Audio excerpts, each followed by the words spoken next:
Lola ni Marian Rivera nagsalita na sa pagkakaroon ng ibang anak ni Dingdong Dantes.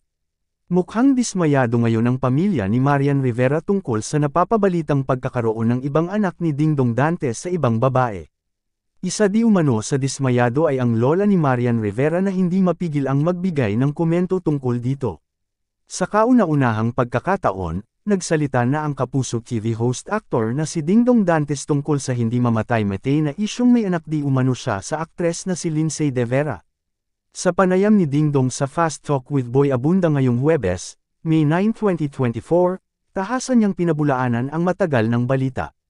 Ito ay sa gitna ng naglalabasang video sa social media tungkol sa umano'y nakaraan nina Dingdong at Lindsay.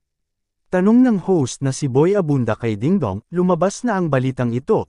Nasa social media, ikaw ay may anak kay Lindsay De Vera.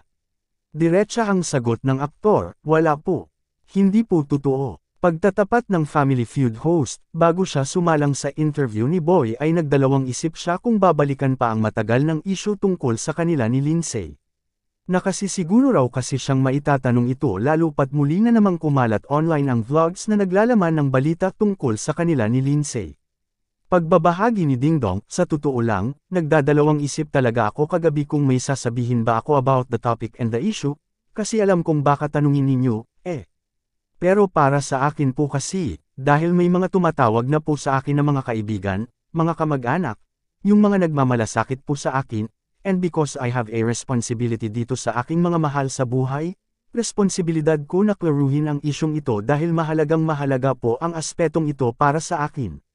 Mabuti na rin daw magsalita na siya makalipas ang ilan taong pananahimik para sa kapakanan ng kanyang pamilya, lalo na ng asawa niyang si Marian Rivera. Paliwanag ni Dingdong, I have a responsibility sa aking pamilya to clear things like this. I love my wife. I love my family very much, my kids.